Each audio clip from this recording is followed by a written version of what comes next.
I saw Oppenheimer yesterday and just wow.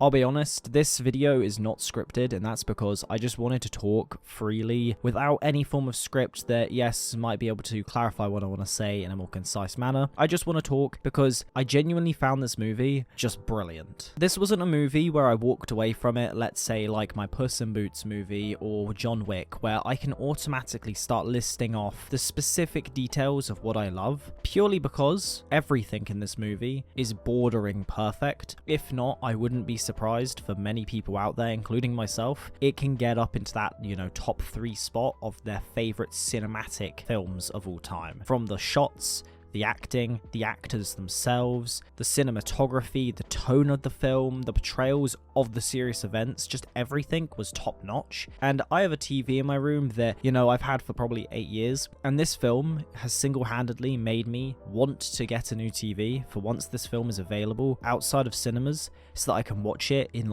even better quality. So yes, as we're all aware, this was a Christopher Nolan film, absolutely outstanding, like pretty much normal. Most of his films are really great, if not all of them for many others. However, yeah, I just think that this film just sat somewhere in this just different zone. And honestly, I think that comes down to the fact that I love, more serious, dialogue heavy and, real life event-esque films or TV shows. For example, one of my favorite films out there is The Irishman. I think that it's a outstanding film all round. Obviously, it's based within parts of history and is kind of loosely based off of real life. However, it's not 100% accurate to anything that necessarily fully happened, but it's just the same sort of tone, and I found that Oppenheimer was that, but with even more great actors as well, because obviously Irishman has some outstanding actors, but on top of that, a time in history that is fascinating. We all learn about it within school of some sort. However, in school, I always feel like when you're watching it, you always end up feeling kind of like, we're having to learn about World War II yet again. And at least in the UK anyway, we learn about it every single year throughout school. And especially once you get into higher education for history, it's all the time.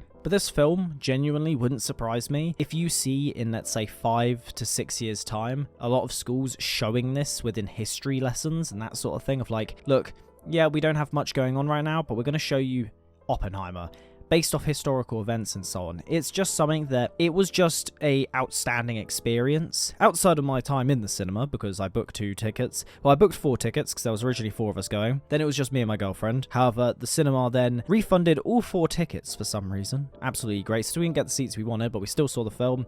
And again, just outstanding. One person that I think did a amazing job, obviously Cillian Murphy absolutely smashed his role within this film. But Robert Downey Jr., someone who I've always viewed as a decent actor, but never amazing or able to take on a role and do it just to this next level degree. And obviously, I'm going to clarify this statement by saying I haven't watched anything outside of him in Marvel. I've seen clips of stuff, but I've never watched a film in itself. His role in this film, his appearance for the limited screen time, which I would assume is probably less than 20 minutes, was absolutely outstanding. And the way the last hour is done was just incredible. The way that you go between the perspectives of Oppenheimer and Strauss, and then it's just all building up to this moment of, wow, this ending of just, he gets given his credibility again, and it just ends. You get that little shot of the first time he talks to Einstein, and you end up just seeing that. And it's just kind of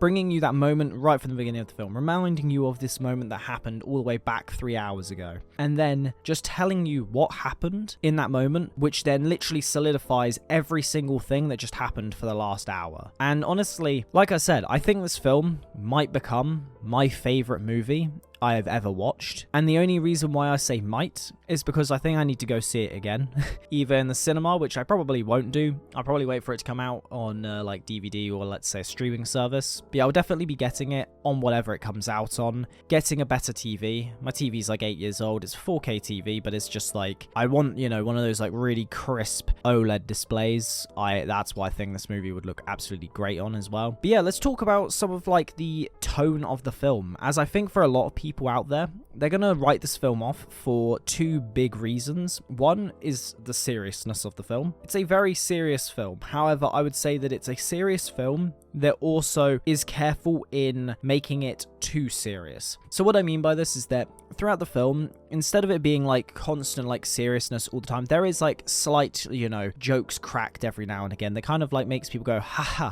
Like there was audible like laughter every now and again within the film, probably about 3 or 4 times. 4 times laughing in the space of 3 hours is probably not what a lot of people like, considering most people go to watch like Marvel films, for example. However, I genuinely say that this film handled the serious tone of events and didn't also make it like overly like a was this right, was this wrong, who is right, who is wrong in this film. It was kind of like a genuine, I would say, good look at history and a good look at how Oppenheimer as a person felt. And this is something that I saw in another review talked about, which is that Oppenheimer is the key character of this film, and obviously that's like blatantly obvious, it's the name of the film. However, a lot of people would have been surprised, well, wouldn't have been surprised if them dropping nukes on, Nagasaki and Hiroshima, if both of those didn't just completely, take over the whole film. It literally doesn't. The closest thing we get is like a radio call of that and then being told it happened, and then all the excitement for the factor of their thing worked. And obviously you then go through the regrets and everything like that, and how like some scientists were anti it, some weren't, and they kind of give you a balance of perspectives.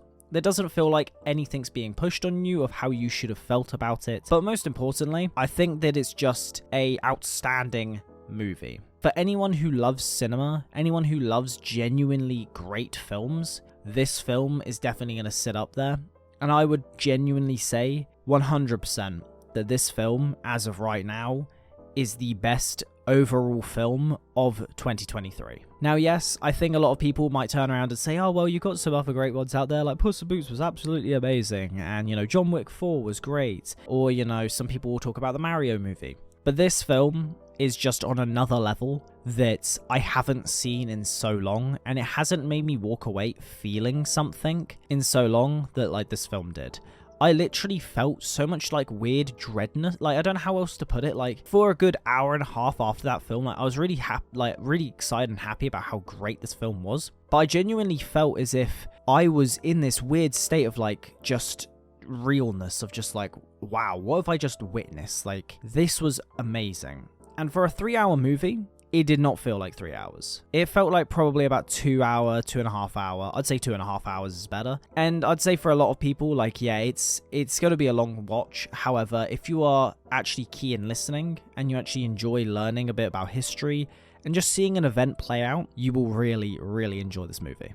Now, I didn't want to make this video too, like, spoiler heavy, so I wasn't going to talk about too much. I would highly recommend going and watching this film in cinema. Make sure to go see it. Just, it's amazing. It's outstanding. If you've already seen it, you'll know what I mean by just how brilliant it is. From how loud it gets to the silence in the theater of literally nobody making a noise. And then bang, just absolute top, like, blaring noise of some sort. It was just amazing. And I don't necessarily have too many words, so I'm still kind of processing it in a way. I know that sounds weird, but it was genuinely a cinema experience that was just on its own level. And I can't really say there's anything else that came close to it. Anyway, I make videos like this every now and again. This channel is definitely my kind of, I make videos when I've found something cool or interesting within TV and cinema, so make sure to subscribe if you're interested in that sort of thing. Now, if you are interested in me talking about this movie in a bit more depth, let me know down below, mainly because I want to talk about this film in depth once it comes out on DVD,